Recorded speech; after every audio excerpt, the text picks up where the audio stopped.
Candyman will get me. There's some fear of yours in this film. People said, this is the scariest movie I've ever seen. I can't sit through it. Candyman.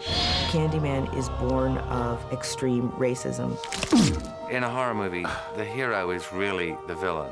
Be my victim. This wonderfully noble black villain. His spirit was so strong that he refused to die.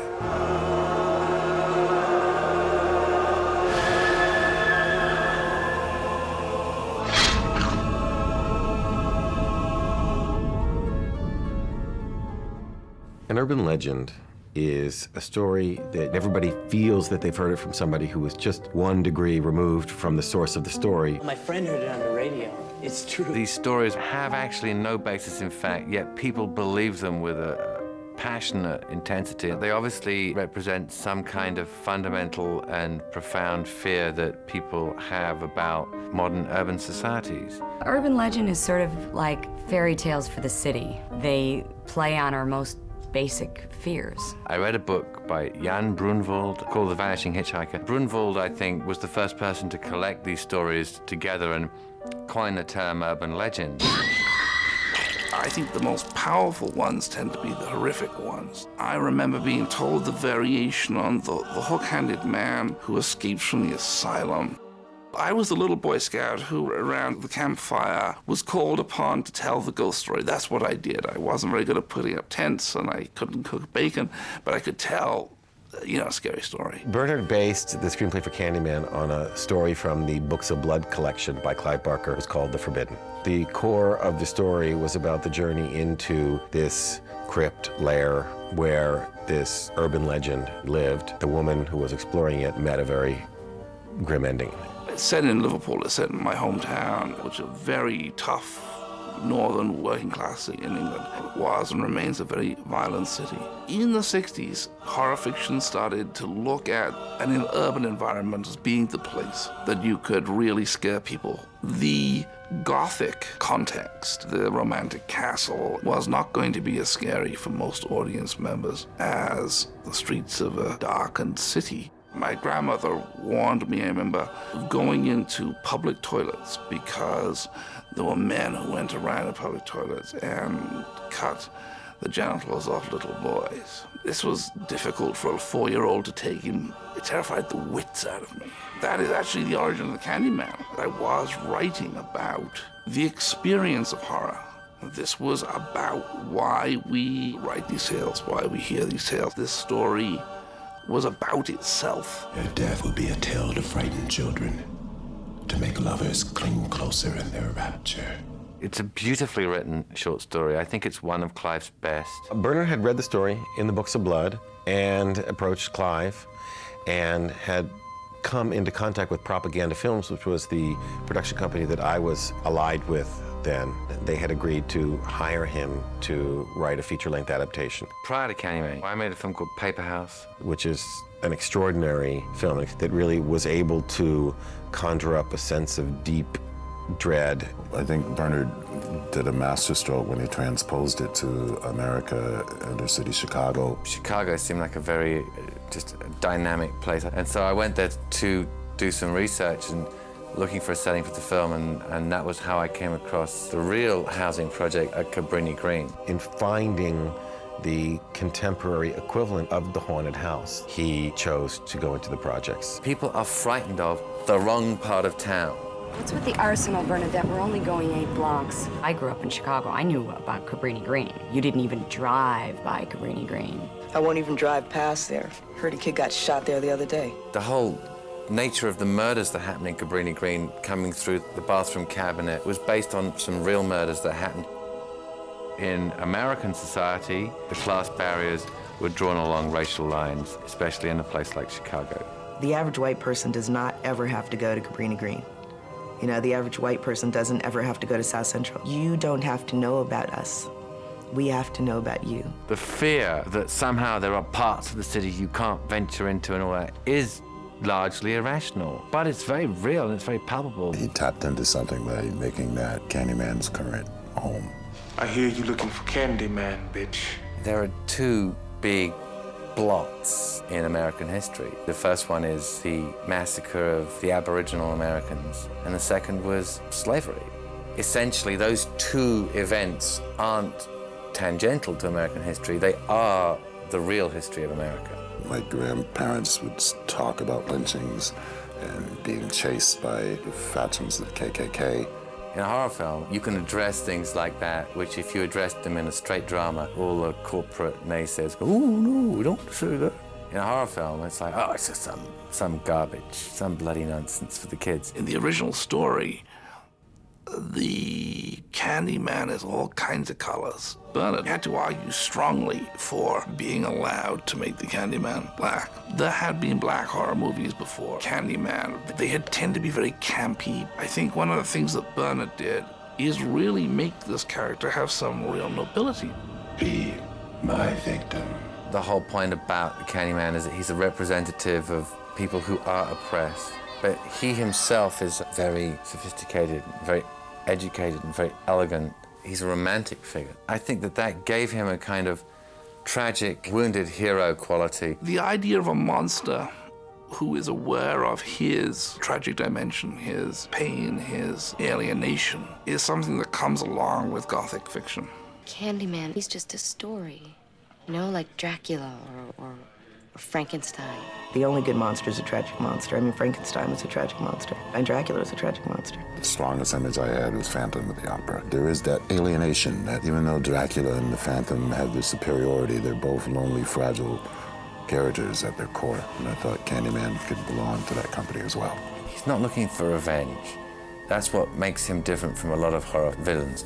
He's looking for love. Candyman plays on the fears of the big black male that can carry off the white woman. The situation historically in America, and also specifically in American cinema, is that of the black male being a very large threat to the single white female. We were using a very loaded imagery, but we were not trying to exploit the same kinds of stereotyped views. Surrender to me now.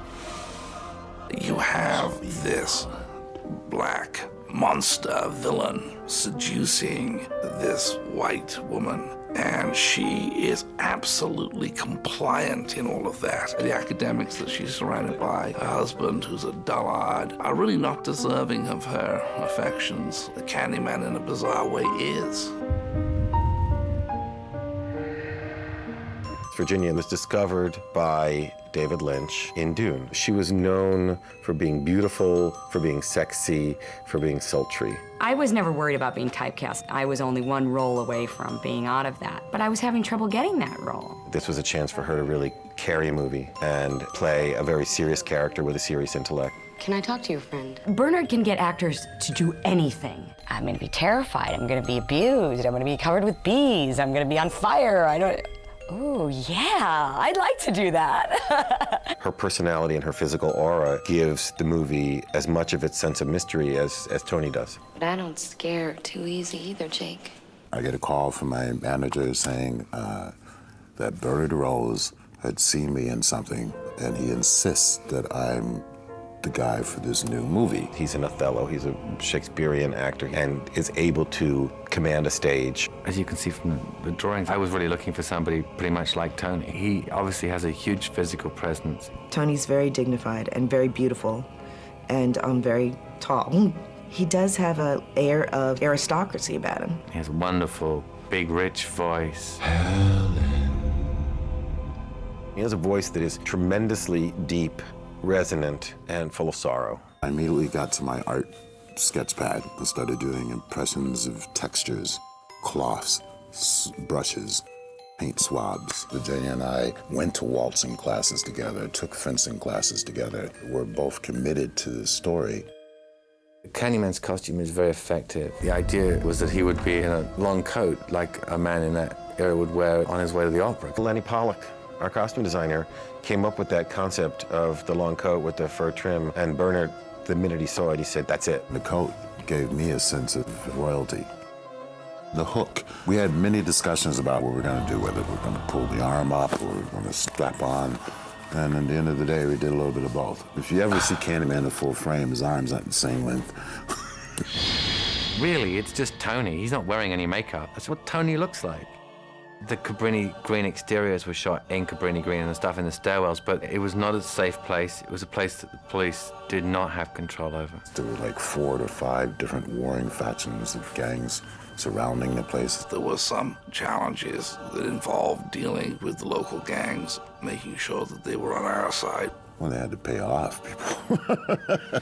Bernard just hired the gang. We did make a point of picking up local kids, both because it'd be good to give them a job and give them some money, and also because it helped our credibility. You could really see that they were little kids. They were just teenagers. We all on drugs, right? We do build a mythology of what we expect in the projects. And there were, we ran into just a lot of families. It went very smoothly, and then at the end of our last day there, somebody from a rooftop put a bullet into the camera truck. And it just came through the roof of the camera truck and lodged in the floor. We moved as quietly and as efficiently as we could, and we left. But until we had all the trucks out of there, I was sweating. Bernard's a bit mad, And Bernard's, wacky. He is a very original soul. He'd be twisting his hair and kind of talking like this. Running around twirling his hair going, more blood, more blood, more blood. Madness. How does somebody react when they see the monster? Are they going to be like Fay Ray and go, ah? It's very annoying to watch people screaming. And it's a fucking horrible noise, too. I came for you. How do you really respond to an alien creature? Do I know you? Bernard came up with the idea that for any scenes where Virginia was going to come into contact with the Candyman, he decided that it was best to actually hypnotize her. When she saw him, she would be hypnotized, like as if in a trance, as if no longer really in the real world. We went to a hypnotist, Bernard and I. He indeed put her in a trance. And while she was in the trance, he gave me a key word. If I would say the word to her, she would slip back into the trance. 2 days later, I just tried it to see if it would work, and lo and behold, it did. She went. Bernard, I think, didn't know whether I was just getting really into character or whether he'd really been able to do it. And I think he finally realized when he had to, snap me out of it, because I was just sort of sitting there. I went on set, and Bernard said everybody has to be completely silent and everybody has to move down to that end of the set. Everybody, that means you, Mr. Producer. Bernard was making gestures in the air in front of Virginia. Once he would start hypnotizing me, I was not very aware of my surroundings. I really couldn't see the crew. I could see the lights, and all the lights became very, very blurry because my pupils would be dilated. And pretty much the only thing I could hear was Bernard. So in those scenes, if you look at her eyes don't blink, and they go completely red. She's in a trance. There was, I think, one day where she didn't really remember the entire day of shooting. And I think that pissed her off a little bit, so she didn't want to do it after that. Keep away from me! By the end of it, I was like, you know what? I can't do it anymore, Bernard. Don't come near me with that look on your face, because I'm not going under. As the producer who was watching the clock, do I really believe that Virginia would not have been capable of the same performance simply being told to act hypnotized? I can't say. It all created a highly charged environment that worked anyway. Whether you believed or not really wasn't the point. It was whether Virginia and Bernard believed, and whether when she looked at me, she believed. Sweets to the sweet. I use a quote from Hamlet in the story, Sweets to the Sweet. In England, we have golden syrup. The makers of this syrup put on their can a partially rotted corpse of a lion with bees flying around it. The quote that's at the bottom is, "From the strong shall come sweetness." I like the idea that there be something perversely sweet about the monstrous. Bernard is insisting that we have real bees on set. The bees were organized by a very clever man called Norman Gary, who we'd first seen actually on the Johnny Carson show, performing covered in bees. He played the clarinet. I really felt that he knew them by name. I mean, he loved these creatures. He built an apiary on the roof of the studio, and they were all living up there and having a little hive and everything. Bees don't really have much sting until they're like 24 hours old. So he would hatch them. They would look like full-grown bees, but they'd only be 12 hours old, so they couldn't really sting you. Working with bees is never easy because they don't follow directions. When we had to do the bee sequences, we had to tent in the set so that they wouldn't all escape. And of course, it's quite difficult to work with bees indoors in artificial lighting because their instinct, when there's like film lights around, is to fly straight for the lights, which of course is rather bad news for them because then their wings burn off. They're angry now, and so they go looking to take some vengeance. And if you happen to not have your pant legs taped down, they crawl up your pant legs and come up and sting you on the bollocks.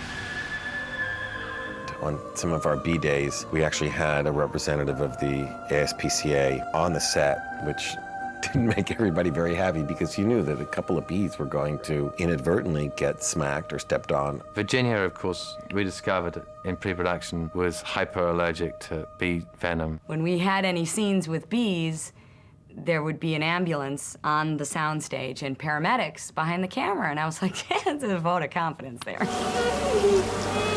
I had to meet with the bee expert. Through my education of bees, I learned not to be afraid of them. Norman had developed this queen bee pheromone, which you could put on a person or an object, and the worker and drone bees would be attracted to it as if you were the queen, and so they would protect you rather than sting you. What he does is he puts little tiny dots of pheromones like wherever the bees are to go. Then he stands up above you with basically a jar full of bees and kind of goes like this, and they go and they like fall on you. And that's the only moment where you go, bees, bees. Then they start to spread out and they start to move around, and that part's okay, because they feel like little tiny Q-tips all over your skin. The moment when Candyman first opens his mouth and the bees are there, I knew that that was something cinematically that just hadn't been done before, so I wanted to be able to do it. Literally, all he did was put a little mouth guard in Tony's mouth so that he couldn't swallow them. And then he would say, okay, there's no better way to do this but to scoop it in your mouth. And then I'd have to close, and then I'd wait for Bernard to do his thing with Virginia. He has the bees in his mouth. He was stung 3 or 4 times, even though they were supposed to be young. I guess some of them didn't like being in Tony's mouth. And then at the end of it, Norman and his assistants would have basically those ready vacs and scooping them up. Norman was very humane with the bees, and he developed this little suction thing that he would suck them back into a little box and take them back up to their dressing room on the roof. Candyman.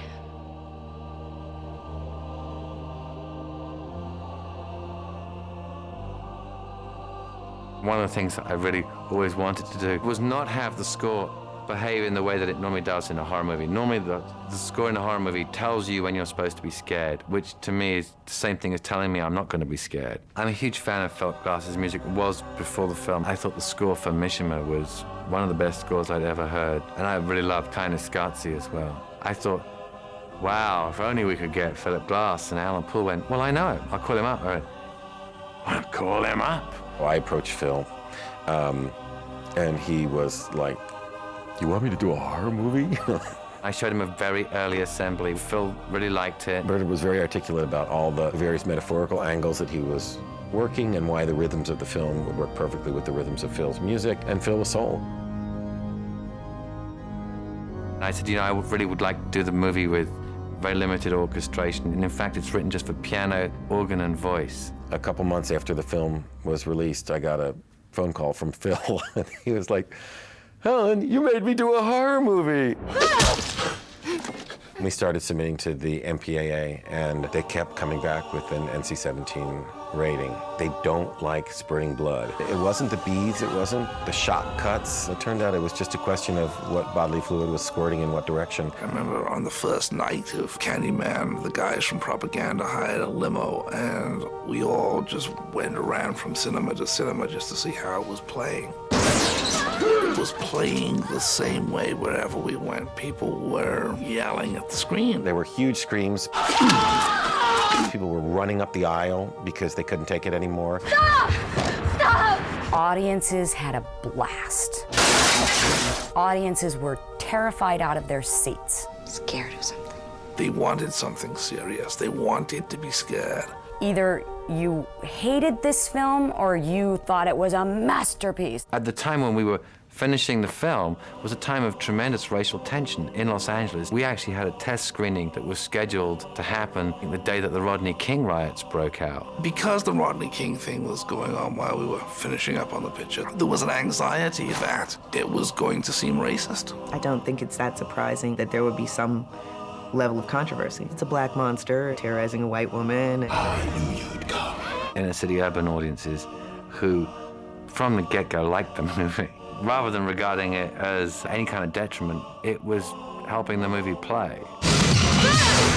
Candyman. The movie was successful enough and seemed to have entered the national consciousness to enough of a degree that there was talk that we should do a sequel. They were obliged contractually to have me write a draft, so I did write a sequel, but they rejected it. He was driven crazy by people demanding that, oh, well, we need a scene that's like this, or a scene that's like that. What they wanted was Candyman 1 with the names changed. So Bill Condon came in to direct Candyman 2, Farewell to the Flesh. Bill Condon came on board, I thought, made a very good movie, very elegantly done and well performed. Bill went on after Candyman 2 to write and direct Gods and Monsters, for which he won an Oscar. The third movie is Day of the Dead. Candyman comes to LA. When I went to Cabrini Green in '91, it was a pretty awful place for people who had the misfortune to be living there. Now, it is mostly demolished. I wouldn't take credit for getting Cabrini Green knocked down, but the facts are we made that film in Cabrini Green, and now they're knocking it down. Today, people who are from Chicago will go, hey man, yeah, I got out of Cabrini Green. I mean, they really embrace the movie because it resonates with some sort of racial history.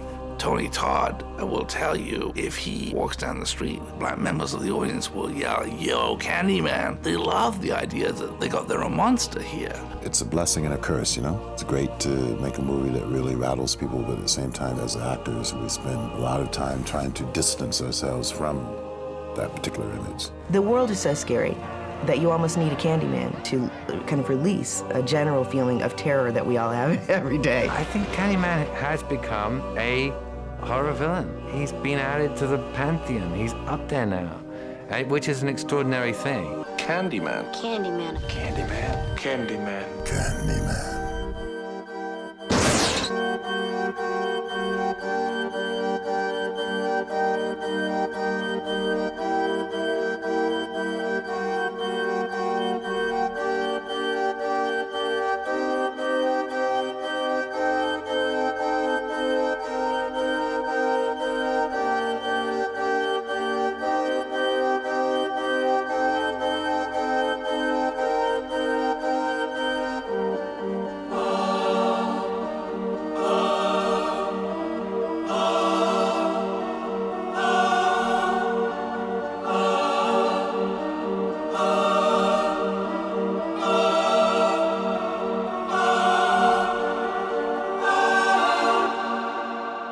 Ready?